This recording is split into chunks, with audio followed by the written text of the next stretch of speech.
On July 8, 2003, a Little Caesar cashier in San Jose, California received the most unusual call.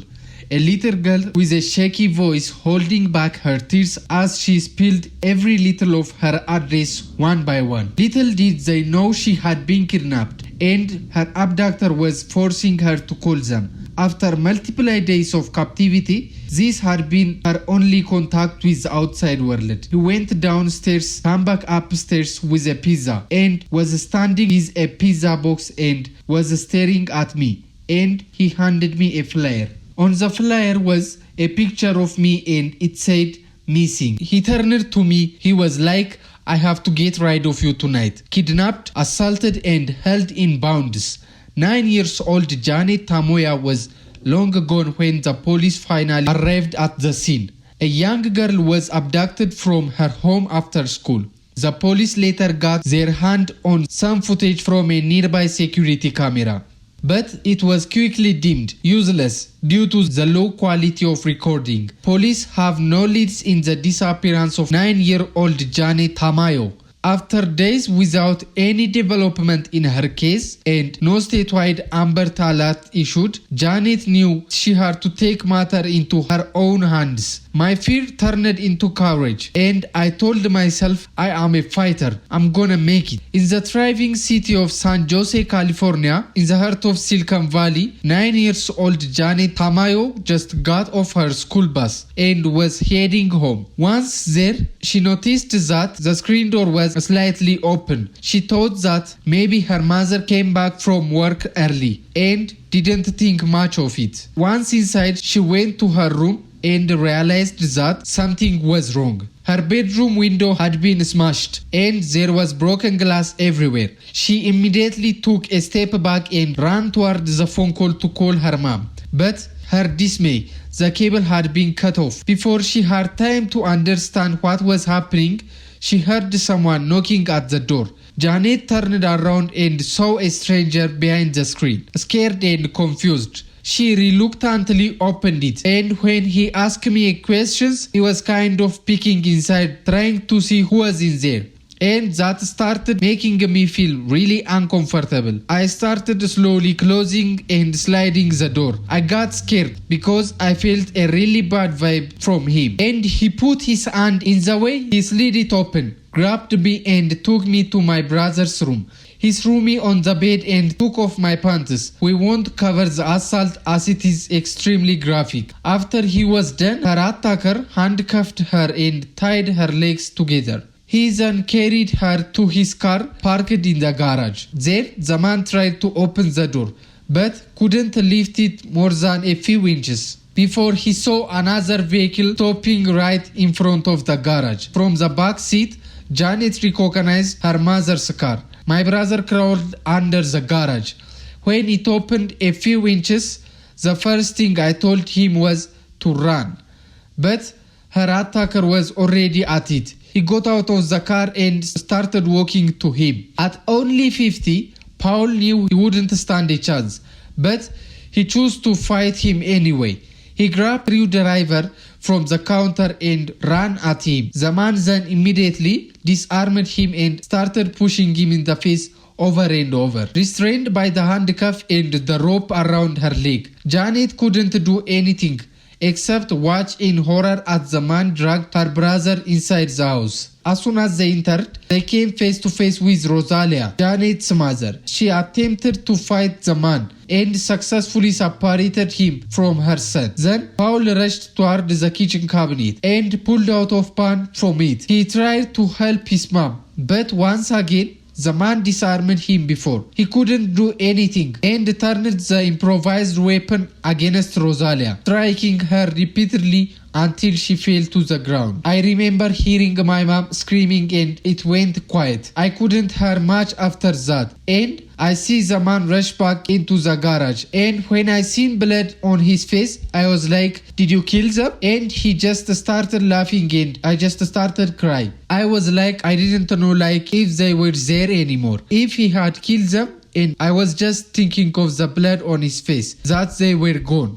My family was gone, driving like a madman. Janet's kidnapper cut through some of her neighbor's bushes, fighting through her restraints. She managed to turn around and take one last look at her house before they turned the corner. She felt an overwhelming feeling of relief when she made eye contact with Rosalia, running back a muck behind the car. Her face was heavily wounded and covered in blood, but at least she was alive. Not far behind, her brother Paul was painfully limping toward some bystanders, waving his arm in the air and screaming for help. Call the police. As soon as the car passed the corner, Janet started to scream and other drivers passing by, slamming her shoulder against the window in an attempt to catch their attention, but her undertaking didn't go unnoticed, as her attacker immediately grabbed the screwdriver from earlier and violently attacked her. After being hit twice, she moved out of his reach.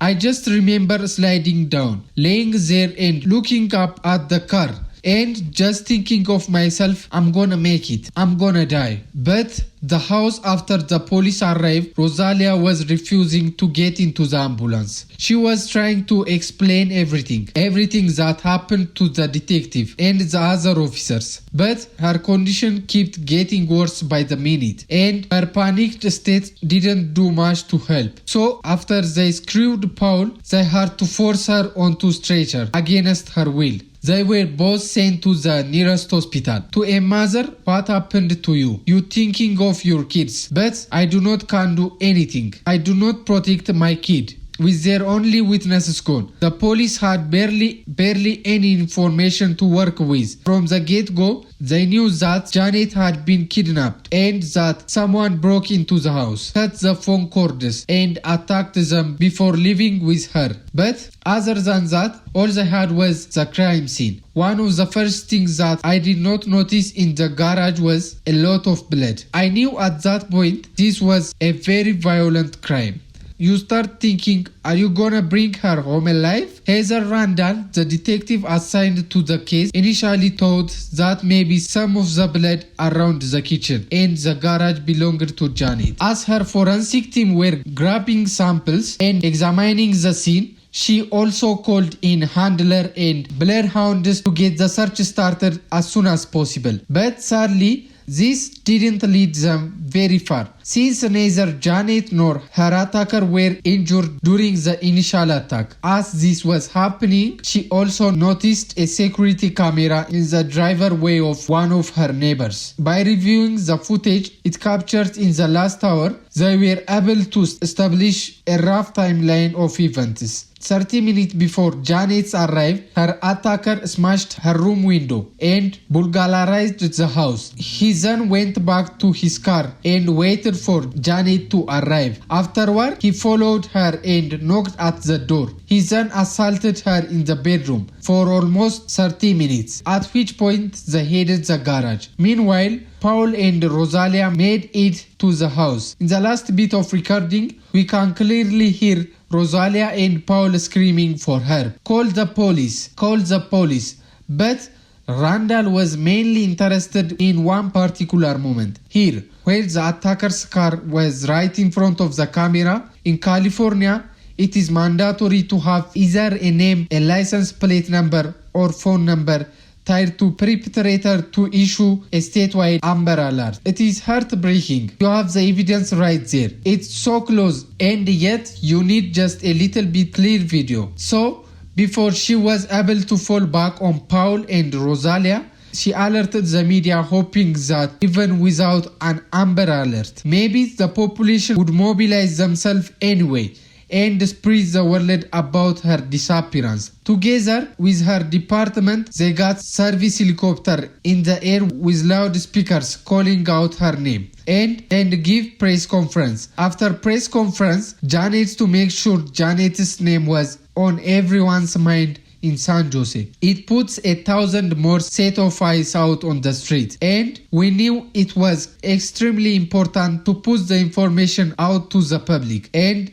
give them a picture of Janet. Make sure that flyers were folded throughout the city.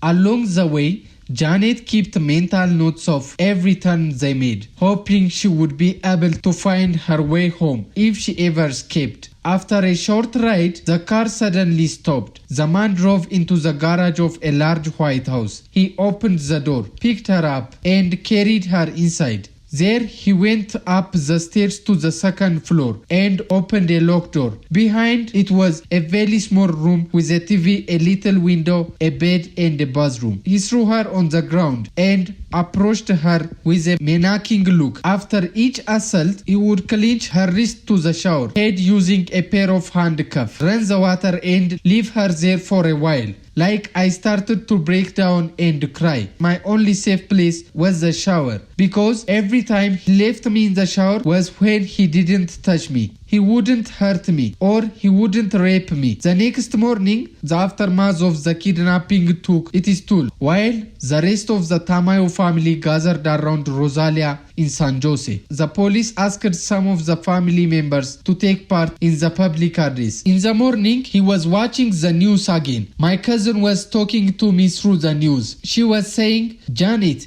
if you can hear us, just know that be strong, girl. We are looking for you." She was like, "Just don't give up." That gave me the strength. Either I am going to get out of here or die trying. During her second day of captivity, Jeanette started to plan out what would be her best course of action against her abductor. Because my life was at risk, I said to myself, I have to have a conversation with him, so he gains my trust. So she tried to ask him the most casual questions she could think of. I just remember asking him, "Where are you from?" Her attacker turned around with a dubious look on his face. He stood up, looked at her straight in the eyes, and for the first time he kidnapped her, smiled. An intense feeling of disgust filled her chest. At that moment, she wished she could have spit at his face, stab him in the back with his screwdriver, or any act of retaliation one could think of. But instead, she could get a glass of water. He handcuffed her, and for the first time, left her alone in the room while he went down the stairs to go and get it. Now by herself, she started to nervously tinker with the handcuffs, since she had noticed that the lock didn't require any key. It was mechanical. I remember feeling with my fingers and a little button end like a latch. I realized that if I moved the latch one way and pressed the button, the handcuff would release. Now freed, she knew she only had a minute to think of something usual, something that could either save her or maybe help the police to find some evidences if she ended up getting murdered. My brother and I would always watch CSI Law and Other and the detective on the show, Laws and Order, and the detectives on the show would always look for clues. Swiftly, she grabbed the watch the man left on the nightstand. Then she rushed to the other side of the room, where the man had placed a few toys for her to play with. She grabbed the watch the man left on the nightstand. Then she rushed to the other side of the room, where the man had placed a few toys for her to play with. She grabbed a little clay turtle out of them, and finally she ran by the room and grabbed her underwear. She remembered that the SCI cast often used the victim underwear in sexual assault cases, and she wanted him to be punished for what he did to her. But soon enough, her investigation was cut short as she began to hear the heavy footsteps of her kidnapper walking upstairs. I jumped back on the bed, put the handcuff on, and once he walked through the door, he just looked at me, and in my mind I was hoping, please don't touch me, cause I had things on me that I was afraid of that he made fine. On the third day, Janet's family was devastated by the lack of progress the case had made. Despite the incredible amount of effort pulled by Randall, the police still had nothing on the hand that could lead to her location. When the police tried to tell Rosalia that past the 48-hour mark, most kidnapped children are never found, she refused to listen. I feel very, very, very sad because you are scared. My daughter, she is a little kid. She hardly 10. I asked the police what happened with my daughter. When my daughter get back, he says maybe never. I am screaming and scream a lot. My daughter, I don't see for 3 days. I don't feel comfortable because I don't protect her. I don't feel good. It is at this point that Jeanette became completely numbed to her kidnapper's assault. Her only impulse was to stay strong and stick to her strategy. She needed to continue to manipulate him. This was her only chance to survival. My befriending was working. He asked me, "Are you hungry?" And I looked at him and I said, "Yes." He gave me his cell phone. He had a cell phone with him and he made me call for pizza. He gave me the phone number of the cell phone that he had, and I gave it to the man. The man on the other side of the phone said, "Can I get your address?" He told me the address, and just like she did with the movement of the car 2 days ago, she memorized all of it. If she ever got away, she wanted to be sure she would be able to take him down afterward. Eventually, someone rang the doorbell and her kidnapper left the room for a minute. When he came back, he had a smile on his face. He put the pizza on the floor, and on the top of the box there was a missing person flyer with her face. He then told her that he would get rid of her tonight before leaving the room. Once he closed the door behind him, she threw away the pizza and started to grab all the evidence she could. She then stuffed all of it inside the pizza box and hid it under the bed. When he came back, he grabbed a pillow and started smoothing her with it, gasping for air. She tried to push her face against the side, but the man was too strong. As the lack of oxygen started to take its toll, she felt an immense rush of adrenaline running through her body, and in one final push, she successfully slid her face to the side, enough so that she was able to take one last breath. As soon as 5 seconds later, after I get Samir, he pulled the pillow off and he asked me, "Do you wanna take a shower?" When she came out of the shower, she quickly dressed up and made sure the piece of evidence she gathered earlier were still in her pocket. She then heard someone knocking loudly at the door downstairs. She wanted to scream, but her kidnapper immediately jumped on her and put his hand over her mouth, afraid that he would try to kill her again. She calmed down and waited for the person at the door to leave. We were sitting in the room for a while, and afterward, when he heard, that is when he took me downstairs into the garage. It was all dark. He then forced her into the car, put her back in handcuffs and started driving. The ride was long. Jeanette couldn't stop crying and screaming. Midway through it, she took a second to calm herself down in an attempt to make some sense of what had happened to her so far.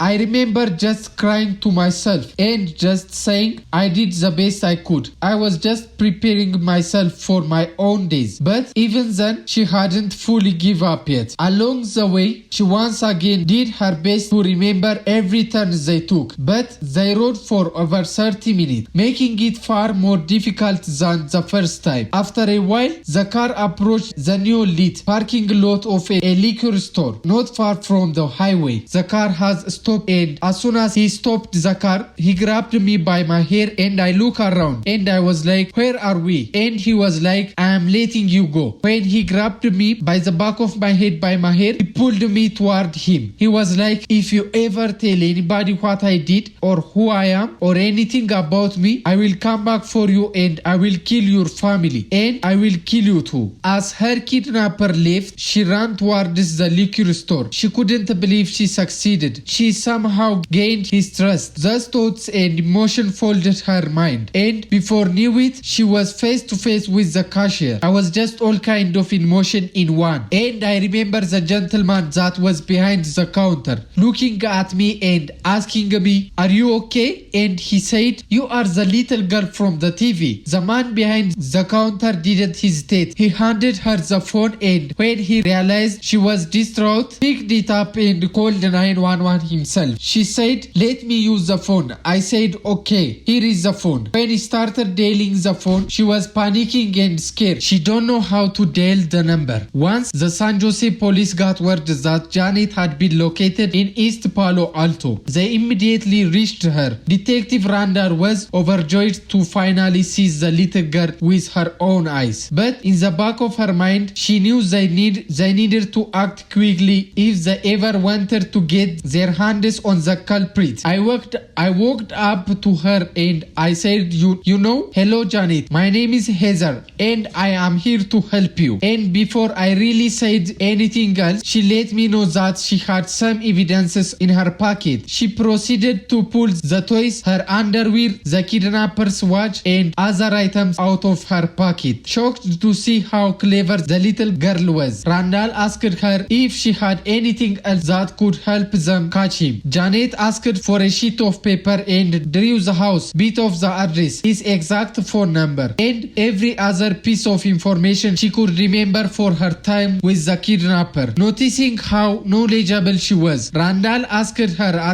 decisive question. I asked her, "Do you think you can find a house?" She said, "I think I can." And she said that she could direct us by saying right or left, right or left. While the police were heading back to San Jose to look for the man's house, another officer started to call every pizza place in the area to see if they could match the phone numbers to a complete address. But before they knew it, they were already closing on the place as Janet shuddered with excitement in the back of the patrol car. I felt brave. I think that's why I stood up in the back of the car and started yelling and saying, "That's it, that's it." A few minutes later, Randall received a confirmation from the pizza place that was in the fact the right addresses. So she ordered a tactical team and a KG squad to raid the home. Our SWAT team then put a plan in place to go and take him into custody. They had a layout of the home from Janet and they went in, were able to determine that he was hiding